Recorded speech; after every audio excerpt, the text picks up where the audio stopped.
السلام علیکم ورحمۃ اللہ وبرکاتہ۔ ناظرین گرامی، امید ہے کہ آپ تمام احباب بخیر و عافیت ہوں گے۔ ناظرین گرامی، آج میں آپ کے سامنے طلاق کا ایک ایسا واقعہ پیش کرنے والا ہوں کہ جس کے اندر ہمارے لیے عبرت بھی ہے اور نصیحت بھی ہے۔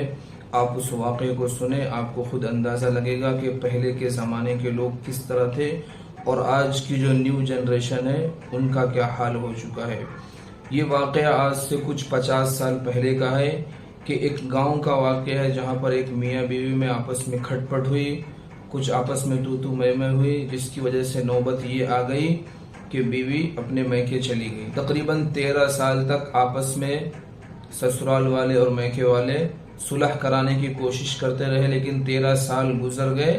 آپس میں صلح نہ ہوئی۔ جب 13 سال کے بعد بھی صلح نہ ہوئی تو طلاق تک کی نوبت آ گئی، اور لڑکی والوں نے لڑکے والوں تک یہ پیغام پہنچا دیا کہ ہم اپنی بچی کو لے کر آ رہے ہیں اور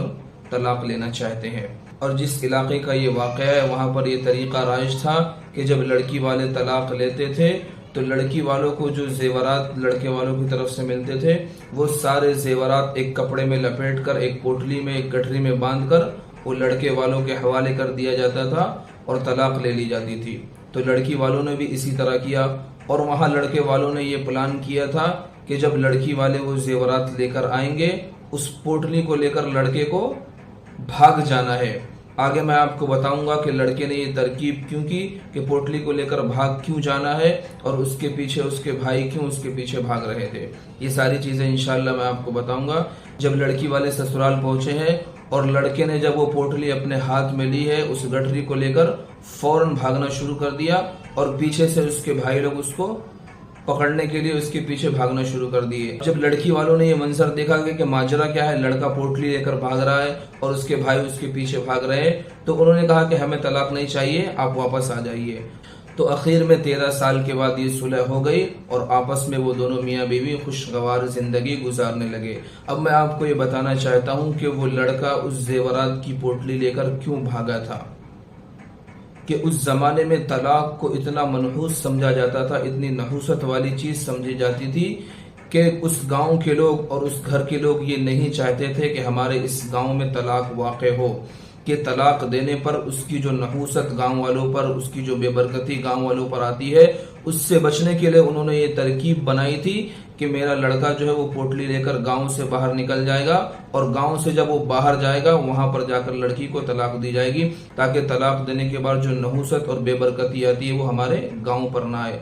آپ اندازہ لگائیں کہ کس قدر فکر مند وہ لوگ تھے کہ وہ چاہتے تھے کہ طلاق تک کی نوبت نہ آئے۔ لیکن آج اگر ہم اپنے معاشرے پر غور کریں تو چھوٹی چھوٹی باتوں پر طلاق دے دی جاتی ہے۔ اگر میاں سے کوئی غلطی ہوئی تو بیوی فوراً خلا مانگ لیتی ہے، بیوی سے ذرا سی کوئی غلطی ہوئی تو شوہر فوراً طلاق دے دیتا ہے، اور ایک طلاق نہیں بلکہ فوراً 3 طلاق بیک زبان دے دیتا ہے۔ جبکہ اللہ کے نبی صلی اللہ علیہ وسلم نے ارشاد فرمایا کہ حلال چیزوں میں سب سے ناپسندیدہ چیز جو اللہ کے نزدیک ہے وہ ہے طلاق دینا، کہ جب انسان طلاق دیتا ہے تو اللہ کا عرش ہل جاتا ہے۔ اور طلاق کی 3 قسمیں بیان کی گئی، ان میں سب سے مبغوض اور سب سے بدترین طلاق جو ہے وہ بیک وقت 3 طلاق دینا ہے۔ اور اللہ کے نبی کے زمانے میں بھی اس چیز کو بہت برا سمجھا جاتا تھا کہ ایک شخص نے آپ کے دور میں 3 طلاق دے دی، جب آپ کو پتہ چلا تو آپ سخت ناراض ہو گئے اور جلال میں کھڑے ہو گئے۔ ایک شخص نے کہا یا رسول اللہ آپ حکم دے میں اس کی گردن اڑا دوں۔ تو پتہ چلا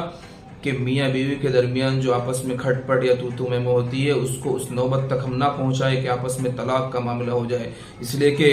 میں نے کتنے ایسے گھر دیکھے ہیں اجڑتے ہوئے کہ میاں بیوی کی طلاق ہو گئی اور بچے اس قدر بگڑ گئے کہ نہ دین کے رہے نہ دنیا کے رہے۔ اس لیے ان چھوٹی چھوٹی باتوں کو ہم طلاق تک نہ پہنچائے بلکہ رشتہ داری کو نبھائے، کہ میاں بیوی کا جو رشتہ ہے یہ بہت ہی نازک رشتہ ہے، کہ یہ جب نبھتا ہے تو تا حیات نبھتا ہے، اور اگر اس میں ذرا سی بھی رنجش آتی ہے تو فوراً یہ الگ ہو جاتا ہے۔ اس لیے میں تمام ناظرین سے گزارش کروں گا کہ چھوٹی چھوٹی باتوں پر ہم اس حد تک نہ گر جائے کہ بیوی کو طلاق دینے کی نوبت آ جائے۔ اللہ تبارک و تعالی ہم تمام کو خوشگوار زندگی گزارنے کی توفیق نصیب فرمائے۔ اس کلپ کو شیئر کریں، اور اگر چینل پر نئے ہیں تو چینل کو سبسکرائب ضرور کر لیں۔ السلام علیکم ورحمۃ اللہ وبرکاتہ۔